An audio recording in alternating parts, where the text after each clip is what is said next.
Okay, let's shift gears into the main topic, and that is Yes. when and also how should Medicare agents start preparing for AEP? What are your thoughts on this?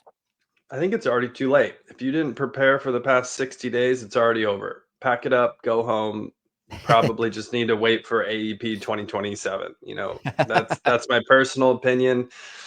No, in all seriousness, I think that you should really be preparing from the second. Not that you're spending all of your time preparing for the next AEP, but this, I'll give you again kind of an example that at Everything Senior Insurance, how we handle AEP and prepping for the next AEP. From the time December 7th rolls around, we're immediately thinking by the back half of December, what could we do better next AEP?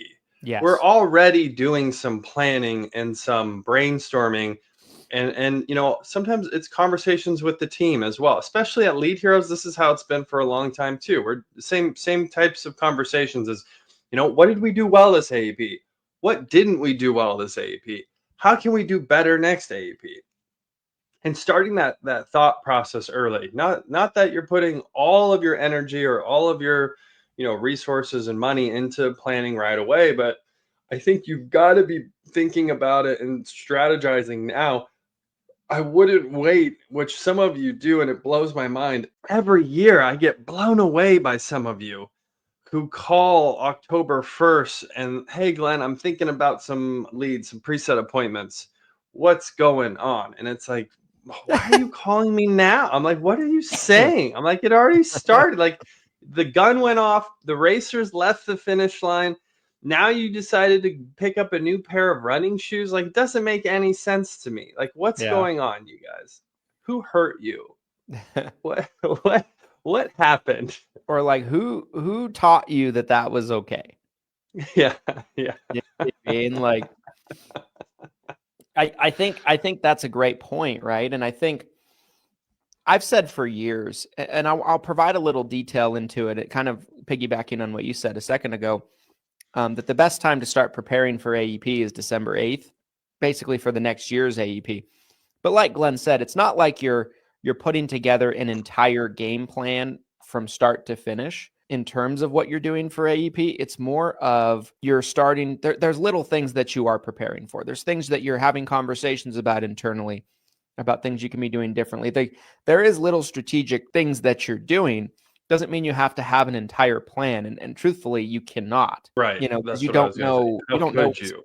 you don't know. Yeah. You just don't know Yeah. what's going to happen disruption wise, plan change wise, everything like that. But you're going to have an idea of how you could do things differently, maybe do things in a better, more efficient way than you did this past AEP. And so there's little things.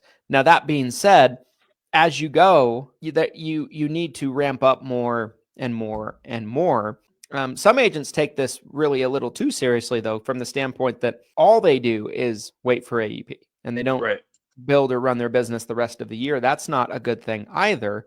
And it's one of those things where I think if you're watching this now, you should be doing things now. If you haven't done anything for AEP prep, I would not wait any longer. I would be, planning out how you're going to touch your clients. How are you going to follow up with your clients? How are you going to make sure your clients are taken care of?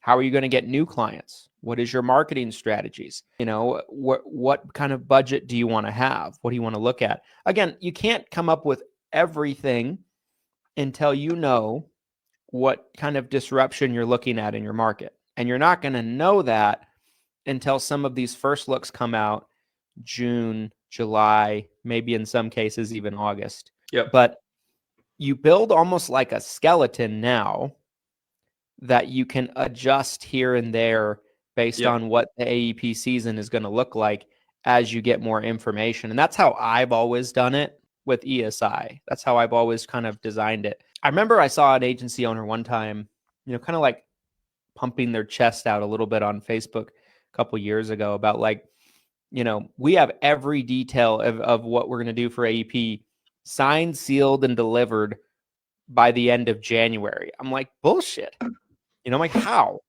can you? when you Yeah. don't know what's going to happen. Yep. You know what I mean? Like, and I think I might have challenged them on it on their post because I've been known to do. You probably um, did. and their response was like, well, I'm in with the carriers, so they tell me what's going on in advance. I'm like, No the way. carriers don't even fully know what they're going to do. They might have Yeah. an idea, but like, it's just so, it was such nonsense. And I knew it was nonsense. Sometimes, like, when you're in the know and you see someone spouting off nonsense, you can see it a mile away. And this was one of those situations. Again, I think preparation as you go is very important, especially early on in the year. But I really feel strongly that, like, you build almost like, okay, tentatively, this is what I'm going to do. This is what I'm going to spend. This is what I'm going to spend it on. This is how I'm going to allocate each dollar amount to this.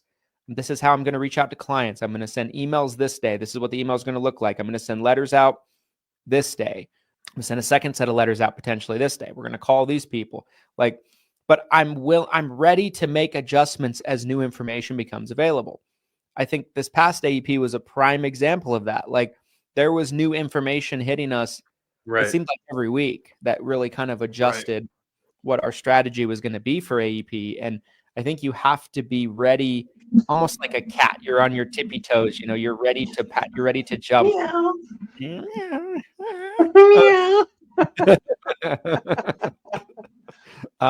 Easy, furry. Easy.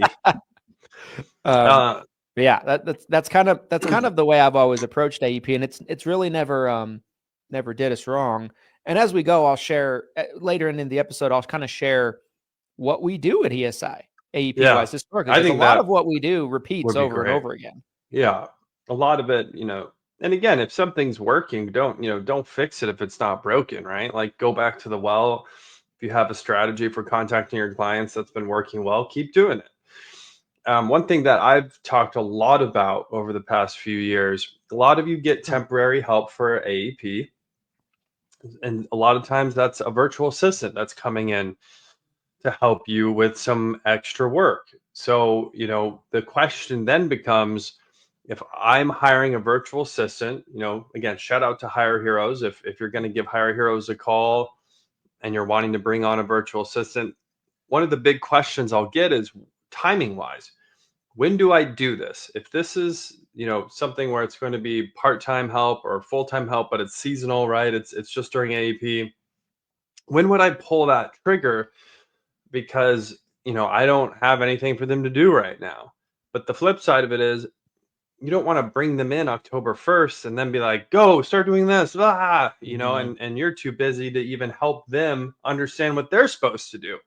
So, you know, looking at the calendar, I honestly think the sooner the better, because most of you are probably doing too much already as it is.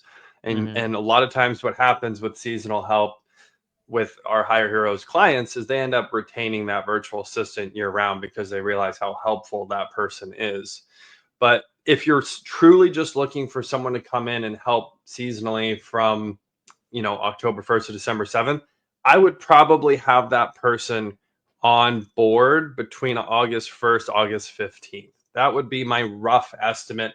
That gives you a solid, you know, 8 to 6 weeks pre AEP where you can start looking at getting them trained on certain systems, certain tasks, familiarizing them with what's going on, how you want things done, if they're answering inbound calls, etc., your CRM system, your dialing, your phone system, scripts you want them to use, etc., SOPs, yada yada. The list goes on and on and on. But somewhere in that, you know, if you want to gamble a bit, maybe it's 4 weeks before AEP, maybe you're trying to bring them on September 1st. I think August 1st to August 15th is a better timeline where you've got that person on your staff and helping. Yeah, I love that. And, you know, I totally agree with you. Like, if someone's able to do it, the sooner the better, right? The longer you have somebody under your belt and working in your business, the more ready and seasoned they're going to be come AEP. Like, you know, we knew we needed another customer service rep, for example, for this year internally at ESI. We hired them in Q1 because we wanted them to basically have the rest of the year under their belt. But that being said, if you're in a situation where you really are treating it as a temporary person, I don't think you can wait any longer than doing it around that timeline that Glenn said.